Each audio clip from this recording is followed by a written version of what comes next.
Esaten dute, edo esaten dugu, Instagramen asko ligatzen dela. Egia da? Horrekin harrapatu nazu. Bazenekin harrapatu. Banekin harrapatuko zintu dela. Zuzoaz gerrara bezala, eta nian indoan gerrara, baina nire buruan nengan beste gerra moduko bat, orduan hori oso zaila da. Orain sare sozialekin kirolariak ere sartzen dira influencerren zaku berean, eta guk ezin dugu hori eskaini. Venga, indar ariketak zer, gimnasio gutxi egiten dugu edo zer, 22, 23, 24, 25, 26, 27, venga, azkena legina, 28, 29. Que presión. Hau da konpeti egun bat baino gogorrago, Match podcasta. Kirolarien beste aldea. Basque Team Fundazioak babestutako saioa. Clara Olazabal Sánchez. Ongitorri. Kaixo, eskerrik asko. Desabantaia txiki batekin zatoz. Aurreko gonbidatuek ez zuten saioa ikusi, baina ja laugarren saio ontarako zuk aurretik ikusi dozu zerbait. Bai, ni pixkat urduria hona nik uste. Seguro? Bai, baina bueno, jungo gea ikusten. Hain gaizki portau gara, gonbidatuekin. Bueno, salseo puntu hori bai nabaritu dut, eta pixkat horre, nik uste ohituta ez gauden galdera horiek ateatzen juten diela, baina bueno, ikusiko dugu, zemuz. Gustatzen zaigu gonbidatu guztiei, olako 10etako, gozari, 11etako, deitu nahi diozen moduan eskaintzia. Ausartuko zara tematxa hartzera, Clara? Bai, ezagutze, ja. Gustoko dut. Ez da sorpresa handia izango, bai. Bueno, guazen hartzera, eta berze iruditu Match podcasteko tematxa. Honegin. Berdin.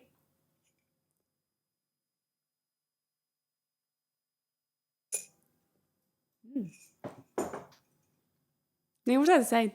Zuri? Bai. Ez dut eraten nire egunerokoan, baina egia momentu puntual batzutan zerbait ezberdin hartzearen ona da, ezta? Ja, ni normalean kafe hartzen dut, egia gustatzen zaila gehiago. Baina bueno, bai, esan dizuan bezala, probatu nun horre Tokion, egon ginen horre entrenatzen, ez nintzen klasifikatu joko olimpikoetarako, baina bai egon ginela horretik bidai baten, eta ingenun ordena, zeremonia, delte, erneska batekin, superjatora, oso ondo pasa genuen. Hau kutretxoagoa izan da, ezta? Ez dut uste Tokion mailan gaudenik. Bueno, eskerrak gehaztu zaidala zapore hori, orduan hau disfrutatzeko kapaza izan naiz, bai. Tematxa probatu dugu, gustatu zaizu, etzen aurreneko aldia, baina zerbait pikatzeko ere jarri dizut 11etako osatzeko. Aukera desberdinak dituzu. Gozoak, gaziak, fruta pixkat, Aztu goi mailako kirolaria zarela. Momentu honetan, ordu honetan, benetan zeini edo seri atakatuko zenioke gustora. Hau zer da? Ogia. Bale. Orain bertan, ja gozaldu dudala, ez durekin hau partekatuko noke, pero... Venga, ni prest. Zatxitxo bat. Erdi jango du, ez da? Vale, eskerrik asko. Gozo zalea zara pixkat orduan? Bai, gustatzen zait.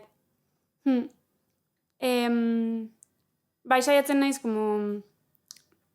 ondo jaten, nutritibo izatea, ez izateko, sabelean zulo hori eta jan behar izatea olako, pues ez dakit, bi donutxak adibidez, ez? Hori gertatzen zaigula askotan. Baina tarteka, Clara, olako kapritxoak emateak, ez dizu buruko minek emuten, edo ez dizu kontzientzia kargurik ematen, ez da? Ez.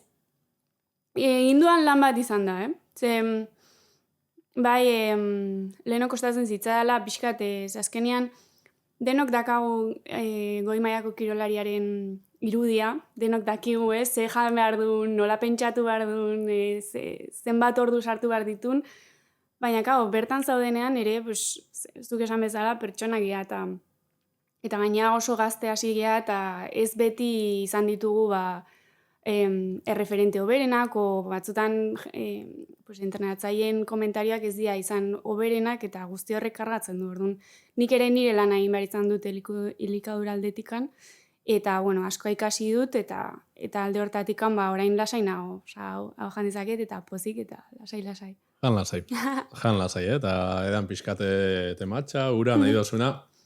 Txapelketetatik kanpo zaudenean, etxera bueltatzen zarenean, lagunekin, egoten zarenean, zein da zure antojo gustukoena? Hola, bidai luze batetik etorrita asko gustatzen zait tortilla de patata, hemen etxean egitea edo erostea. Eta ere gustatzen zaizkit lagunekin juten geanean hamburguesa on bat jatea. Herrialde ezberdinetan egon zara, inoiz probatu duzun gauzarik xelebrena edo arraroena zein izan da?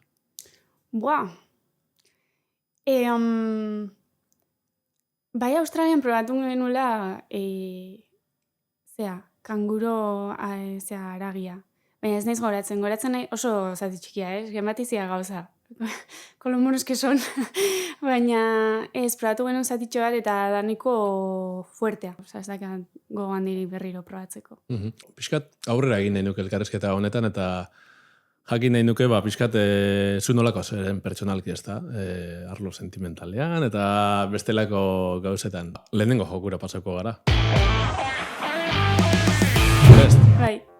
Venga, bakitzu zertara zatozen eta pixkat nahi duguna arlo sentimentala hitz egin. Vale. Esaten dute, edo esaten dugu, Instagramen asko ligatzen dela. Bai, nik uste orain bai dela, pues hori, esaten direna, like furtibos, erantzun, historiak eta horrela azten diela, bai. Jaso dituzu horrelakorik? Edo jaso duzu egun ematen olako interakzio berezirik? Bai. Egin ere, hori bai dela joku bat, pixkat, unik usten. Oso ondo, gaur hortara etorri zara. Match podcastean hori ere egingo dugulako. Jolastu nahi dugu zurekin eta pixkat bikote bat bilatu nahi dizugu. Ez dakit bikoterik daukasun, ez daukasun, bila zabiltzan. Ez dakat bikoterik. Bueno, fenomeno, guk topatuko dizugu bat. A ber.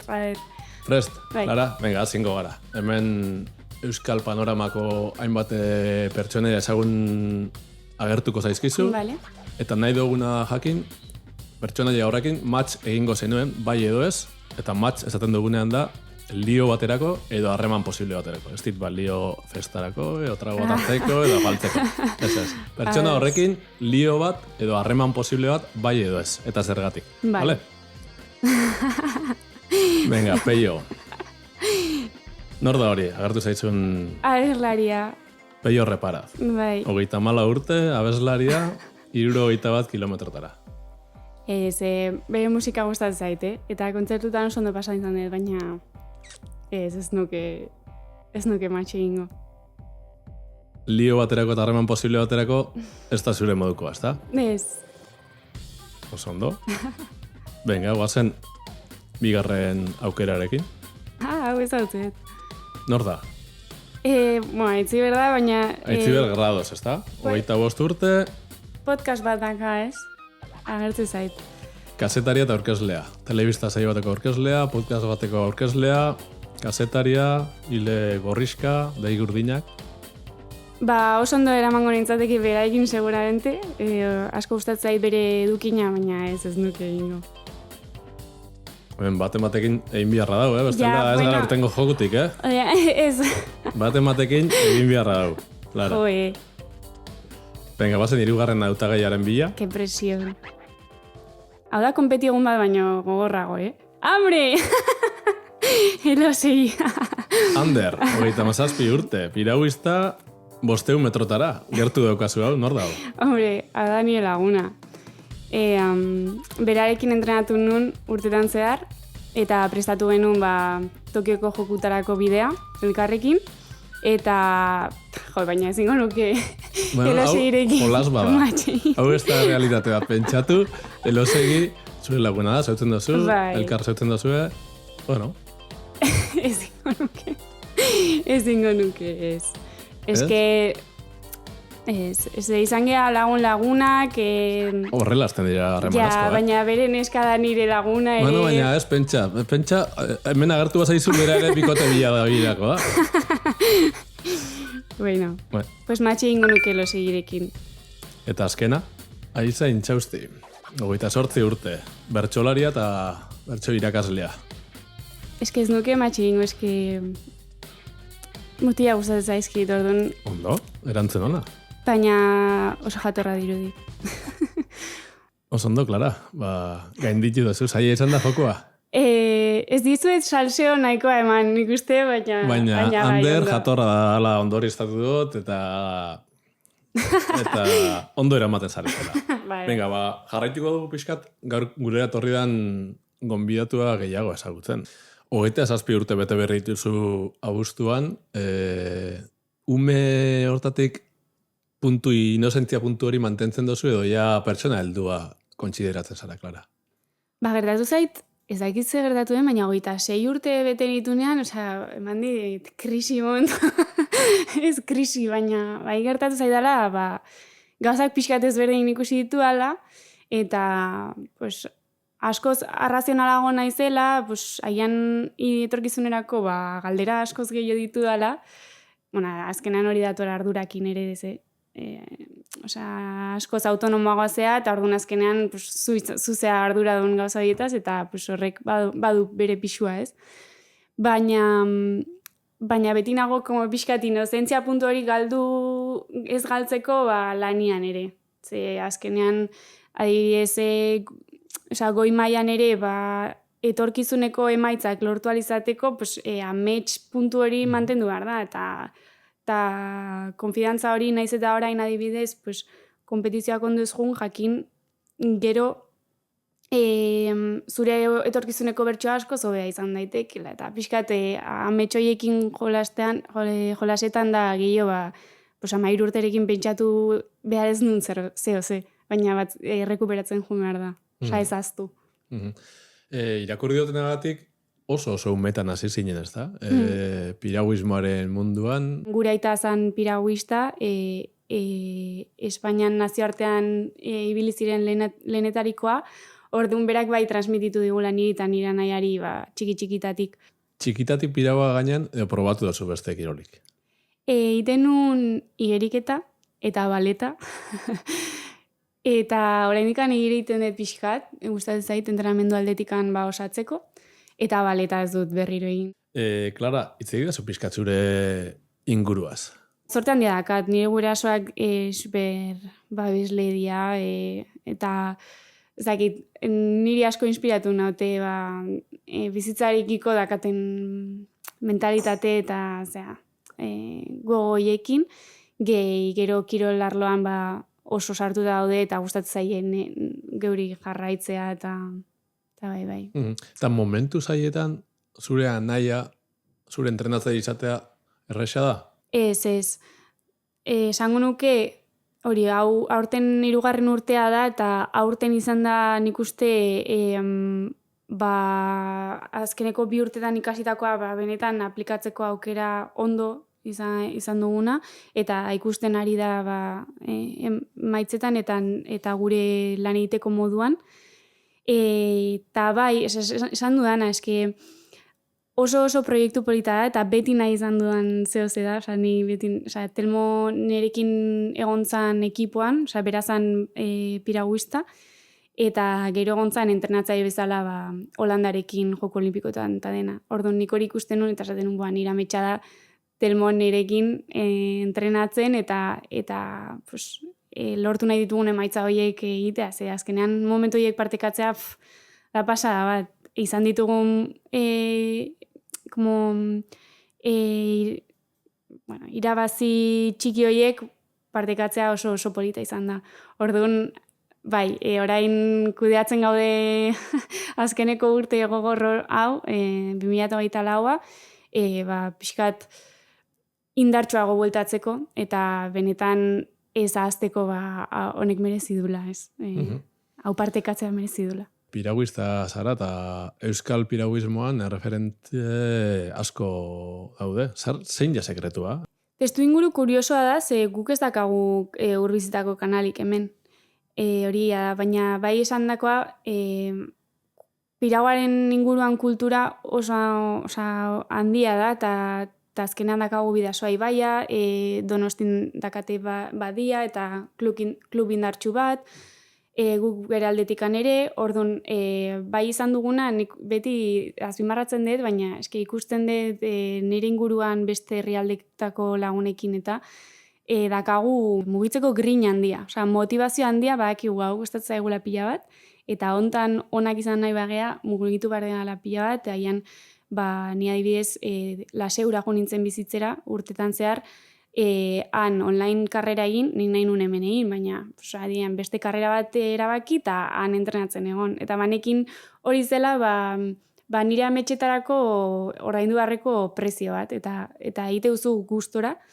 Eta gero orain bueltatu nahi adibidez Euskal Herrira, hemen oso talde polita kagulako Telmorekin, nire nahiarekin, eta beste iruneskekin.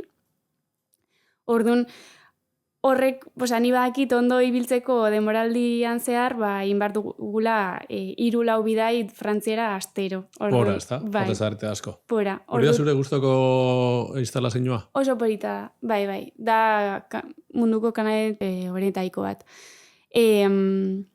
Eta hor rondan dakagu. Eta gero Laseu, 5 ordutara, bai. Alegin handia egin dozue. Onaino iristeko, ez da? Zatik, zuk aipatu bezala, ibaiak eta badauzkagu, baina instalazio falta hemen bentzeta gerikoa da. Bai. Ez daukagu instalazio espezifikorik, zuk egiten zuen kirola egiteko. Hori da, ez dakagu hori, orduan, ia da balantzatzen dela, guk dakagun intentzio horrekin, gehi, Basketin Fundazioak, Euskal Federakuntzak eta guzti horiek egiten duten babes hori, gastu horiek edo kontzentrazio horiek bultzatu alizateko. Azkenean horrek egiten du taldearen arrakasta hori. Ikasketez ere aritu zara? Enpresen administrazio eta zuzendaritza, ez da? Bai. Eta hor irudikatzen duzu zure etorkizuna edo zergatik aukeratu zenuen karrera hori? Egia esan, ni gustatuko ditzake momentu hortan fisio erabakiko nuke. Baina, ia da, esan dizuana, azkenean hemen mugitu behar gehan momentu guztian. Orduan, Bilbon egotea niretzako suposatzen zuen ezin ditula entrenamenduak ondo jarraitu nire taldearekin. Orduan, Donostin ikasi behar nun, eta orduan, ade erabaki nun. Ea ez naiz namutzen, ze ezagutu dituan pertsonakan inunean presentzialki, marabila, eta horrek pila bat aberastu nindun, baina gero hori online egin dut, eta amaitzearren, hasitakoa amaitzearren, ze gustatzen zait, behin hasita hori amaitu, baina ia ez dela nire pasioa, eta ez dakit aurkituko duan norabideiren bat, non gustora ongo naizen, hori ez dakigu, baina bai, orain agian beste norantzko baten jotzeko intentzio izango nuke. Psikologia asko gustatzen zait, eta nik uste nire ibilbidean oso ondo enkajatuko lukela. Asko gustatzen zait jendeari laguntzea nire ibilbidearekin batera, orduan hori izango litzateke modutako bat. Oso ondo, pixkat giro bat emango dugu eta beste galdera bat. Nor da zure lagunik onena, Clara? Ostra, orain egongo pike.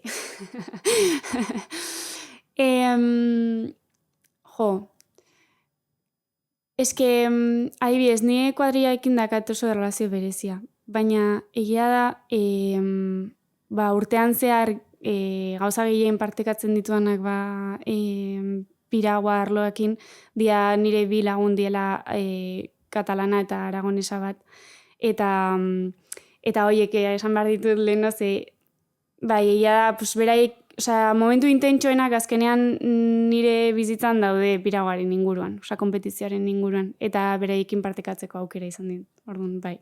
Piraguatik eta jaiste zarenean, da kirola alde batera usten duzunean, ze zaletasun dituzu? Kirola zarago? Gustatzen zait, azkenean kostalde ondoan bizi naiz eta asko gustatzen zait ondartzara jutea, bizikletaz, egotea. Irakurrita bai?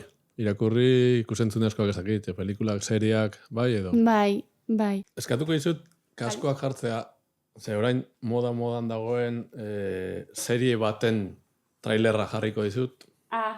Ia ikusi duzun, entzun duzun, eta horrek emango dio bidea ondorengo gaiari. Entzun dingo dugu pixkat. Vale.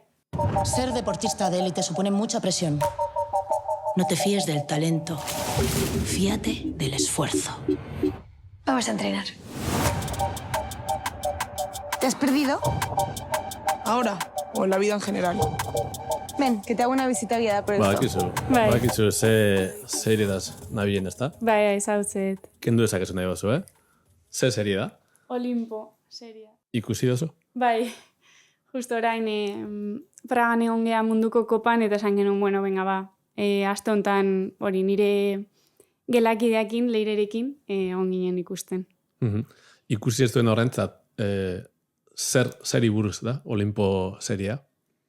Ba, errendimendu altuko zentro baten garatzen da, eta azkenean hor daude, baina justo gure kirolak ematen ez digun esperientzia, ze gu ezin geha egon horrelako zentro baten ezakagolako kanala, baina polita dirudi kirol ezberdinetako jendea hor topatzea eta hor egotea azkenean egunero entrenatzen, ikasten eta bueno, pues azkenean esperientzia horiek partekatzen zure bizitza dakaten beste pertsonekin. Baina goi mailako kirolaren beste aldea ere erakusten dago, ezta? Hain politazten alde hori? Denakin gertatzen zaigun ikuste. Idealizatzeko tendentzia dakagu. Eta baita are gehiago orain sare sozialekin. Azkenean denok erabakitzen dugu ze erakutsi eta azkenean dena highlightak. Osea, gure momenturiko berenak.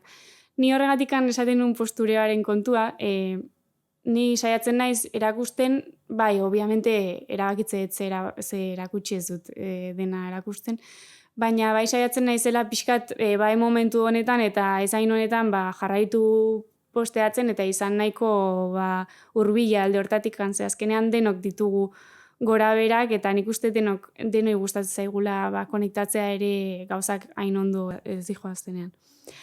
Orduan bai, hori erakusten du Olimpok. Eta bai, daudela momentu posilunagoak, baina da, digamos, da lanbidearen parte. Konta idazu zure adibidez, Clara. Zatik, lehen aipatu dozu. 2024 urte komplexua izan zala zuretzat, urte olimpikoa zan, pentsatzen dut hor ziklo olimpiko badago, begira da hor jarrita dago, fokua hor jarrita dago, eta ez tozundean lortzen horra iristea ez da erratxea izango, ez da, emozio horiek kudeatzea eta egoera hori kudeatzea.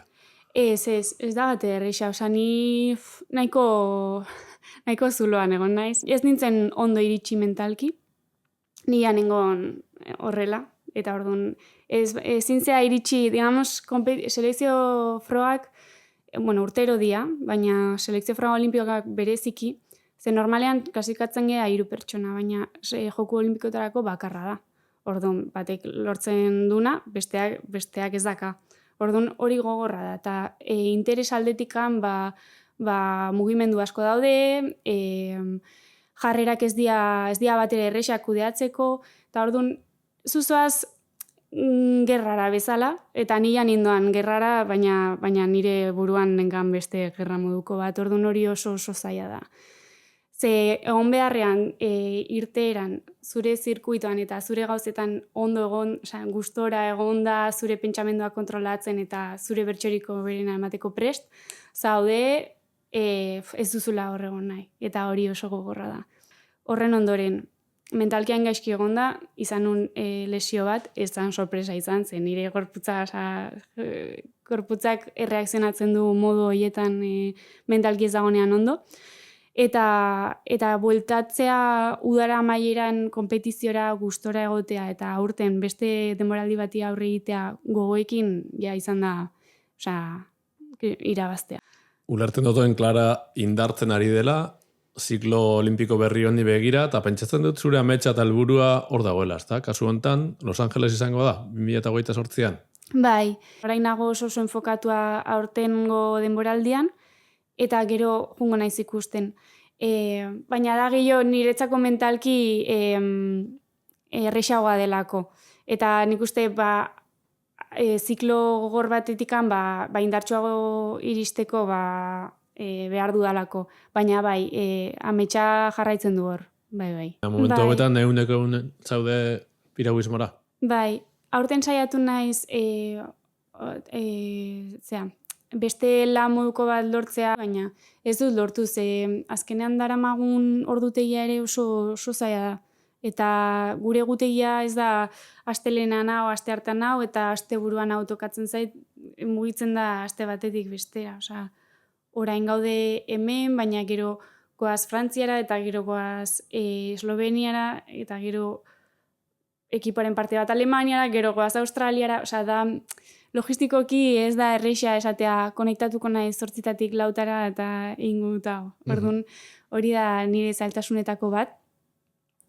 Baina ia da, kirolean diru laguntzak baditugu, badakizu emaitza hau lortuta diru hau jasoko duzula, baina ez baduzu emaitza hori lortzen, osea, zuk egin duzu lan berdina, agian dituzu kapazitate berdinak, eta sartu duzun dirua da berdina, baina etortzen dena denboraldi amaieran, bagian ez da, o da oso gutxi. Eta babesle pribatuena, edo zure aldetik bilatzen duzun babesle hoiena nola dara mazo? Horten ja dara matzat bi remesa edo, osea, bi momentu non jarri naizen, venga, egingo dut hau ondo, baina oso zaila da, ze azkenean orain sare sozialekin kirolariak ere sartzen dira influencerren zaku berean, eta guk ezin dugu hori eskaini. Gu ez gea azkenean markek bilatze dutena, eta bueno, a ber, ni justo orain egindete master gestión deportiva, eta nire TFM-a doa hortikan, pixkat, barrera horiek kirol minoritarioetan markekiko aber nola kudeatu. Blokeatuta nago momentuz, ze eske oso zaila da. Eta emakume izateak, goi-mailako kirolean, ateak izten ditu, ateak irekitzen ditu momentu hauetan. Nire kirolean zorte handia dakagu. Delako benetan oso berdintasuna dakagu momentu hortan. Ia 2009 arte nire kategoria adibidez, C bat neska etzegola programan. Orduan etzen existitzen neskek etzunten egiten. 2009 ez da duela asko. Baina ordutikan ja 2020an egon zan lehen aldiz Joko Olimpikotan, eta ordutikan nik zorte handia izan dut, eta ez dut izan inolako ezberdintasunik. Eta momentu honetan gainera federakuntzaldetikan bai neskentzako badaudela laguntza berezi batzuk, orduan nik uste eskertzen dela horrelako bultzada eta garapen neurri horiek.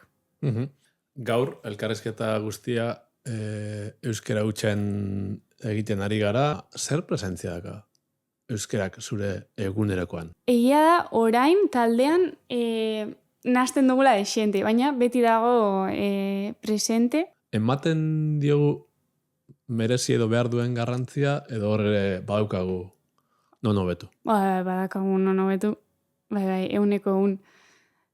Adibidez, nik gaur nabaritzet, azkeneko astetan lehiaketetan egonda, ez dut ia ezer praktikatu, eta orduan ja pixkat zailtzen edo ezagita hitz bat ateatzen ez denean ja nire burua badoa errexenera, niretzako gaztelera.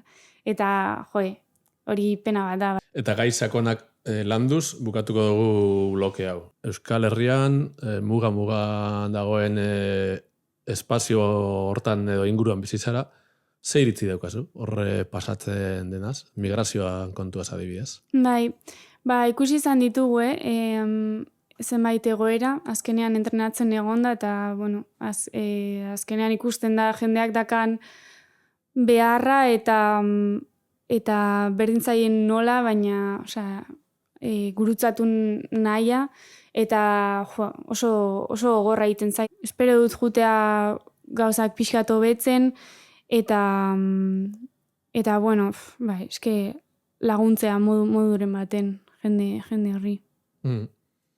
Eta adibidez Iruneko alardeaz, zer esango zenidak, Gai delikatua egia esan. Da meloi importante bat gure herrian. Harritzen nau.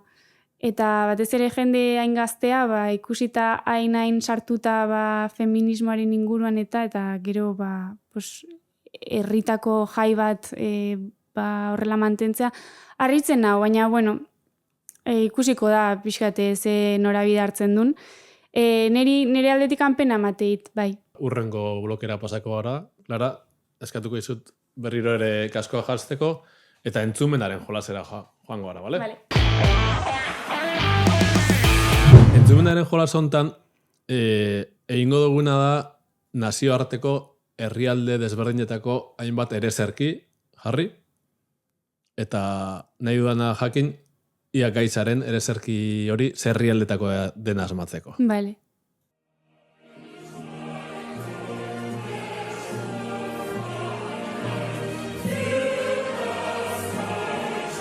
Bai? Bai. Azkarra hartu duzu? Alemania, ez? Bai. Oso ondo. Venga, guazen bigarrenarekin. Bai? Edo ondio ez. Oso ezaguna da. Bai? Aian piraguan ere? Oraindik ez?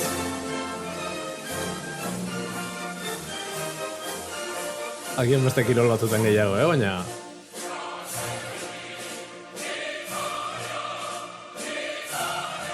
De entzuten da? Ja, pero no caigo.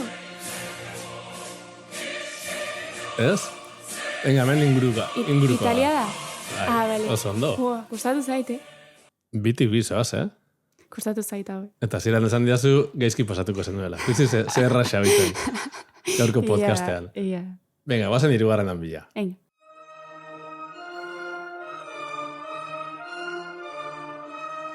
Ez?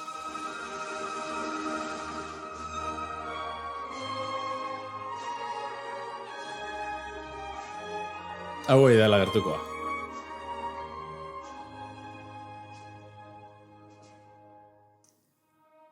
Ah, A ver. Ez da egiteago askotan entzun duzen edo, ez? resuma batua? No. Da herrialde batekoa, no? Bai. Gertuagokoa. Erresumatua, baina desente gertuago. Bai. Oso gertu. Ah, bueno, Portugal. Es que Portugal es... Gertuago handiak. Wow. Ez? Ah, Andorra. Ez. Porque ni laguna de Andorra, digo.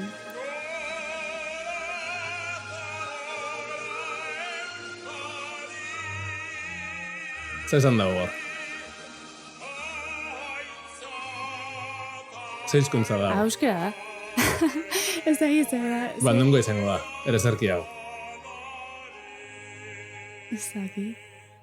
Kadikoa, Euskal Selekzioaren... Euskal Selekzioaren... Gutxi entzun dugu, ez da zoritxarrez. Bai. Nazioartean momentuz... Guk ez dakagu Euskal Selekziorik. Hau gutxi egin duzu, Ba, nekin hau trampazan. Bai, penko. Bai, penko. Horrekin harrapatu nazu. Bazenekin harrapatu. Ba, nekin harrapatuko zintuela. Venga, bizitzako bi momentuz eitz egingo du, momentu horrena eta momentu onena zeintzuk izan dien. Klara Olazabalen 27 urtetako bizitzako momentu txarrena zein izan da? Niretzako horra izan zen, nire amona galdu nunean, ni Australian nengon bidaian, eta zan hurbileko bat galtzen nuen lehenengo aldia. Orduan, niretzako sentsazio hori guztiz berria izan zen, eta gainera Australian egonda oso urruti sentitzen zen, ze ni azkenian bidaiatzen nago, baina ere mugikorrari eskerez, baina oso hurbil sentitzen naiz nire pertsonekiko. Eta han, sentitzen zen urrun, eta zaila intzitzaidan agur egitea nire amonari handikan. Momentu txarra ipatu doztazu.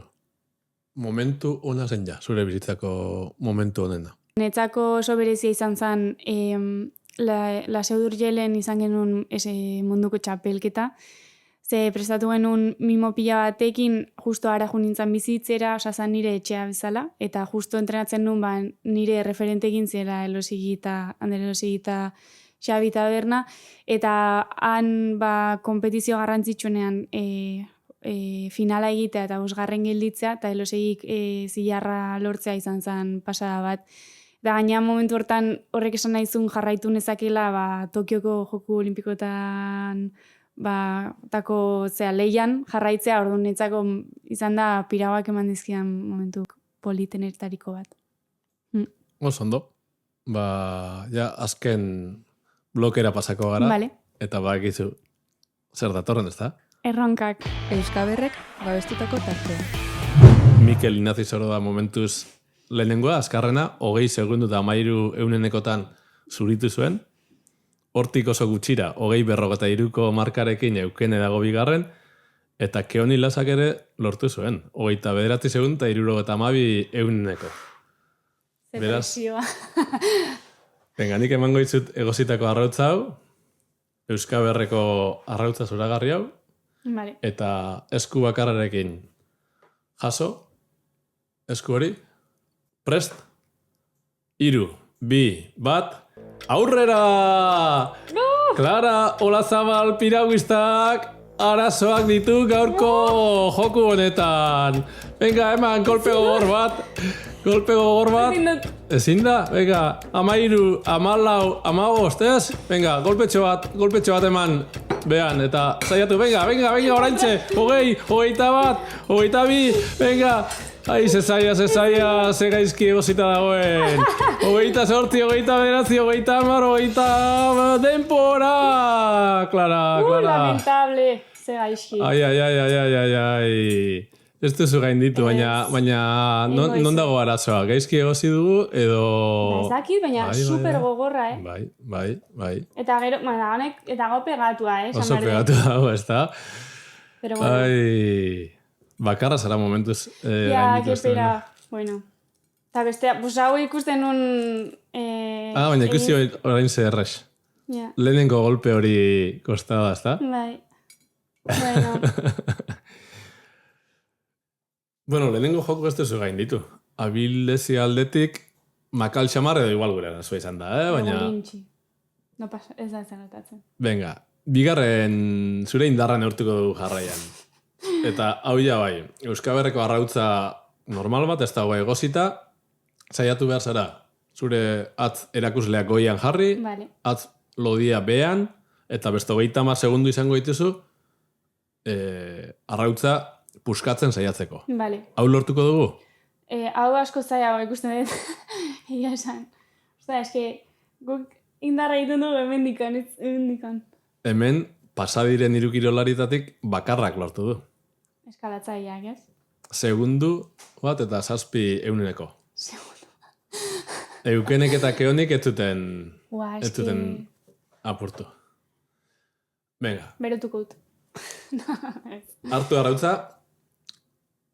Garantzitsua, goian eta behan, bale?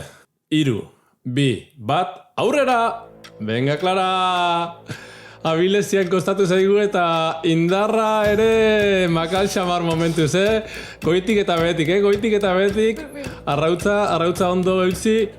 Atzerakuslea, lodia, zego gorra, 14, 15, venga, Clara! Venga, indar ariketak zer, gimnasio gutxi egiten dugu edo zer? 22, 23, 24, 25, 26, 27, venga, azken alegina, 28, 29, eta ez da lortu! Ai, ama, Clara! Zer gertatzen da? Euskaberreko arrautzak potenteak, Ondo egozita eta gogorrak. Hemen kalitatezko arrautzak ekartzen ditugu joku gontara. Euken eta Keonirekin batera, hortxeko gatzen zara, ezin arrautza apurtu. Zaila, Jendeak entrenatu beharko du, Etortzen dien horrengo, Hortxe gelditzen da, marka. Momentuz laugarren postuan kokatzen zara, bai abilezian eta bai indarrean. Entrenatuko duzu? Saiatu beharko naiz, Eta bueltatu, a ber. Inbarko dugu... Badakizu guztiei oparitzen dizkizuegu arrautzak, Euskaber baserriko zeure arrautzak, Euskolabel markadun arrautzak dira, hau zuretzat izango da. Ni eskier. Clara, ondo portatu zarelako, zer egingo duzu Euskaberreko arrautzekin markatu? Bazkaltzeko eta ere gustatzen zait tortilla esan dizut, baina normalean gozaltze ditut arrautzak. Tostada egiten dut goizetan. Entrenatu baino lehen. Gure opari ondotoriko zaizu? Jo, super. Eta arrautzekin batera, Euskaberreko egurrezko... Eskerrik asko. Kutsaratxoa ere bai. Super. Kozinatzeko. Asko biltzen zara sukaldean? Bai, gustatzen zait. Opari hona egin dizugu orduan, ez da? Asmatu duzu. Baitu ez dela izan nire errendemendongatik, baina eskerrik asko. Clara, oso urduri etorri zara gaurkoan. Nola irtetzen zara gaurko podcastetik? Ondo, oso gustora egon naiz, egia esan. Bai, oso ondo montatuta kazute eta oso gustora egon naiz, mila esker. Eman bustekoa, suerte, Mila esker. denboraldian eta segi, zure bidea egiten. Eskerrik asko. Match podcasta. Kirolarien beste aldea.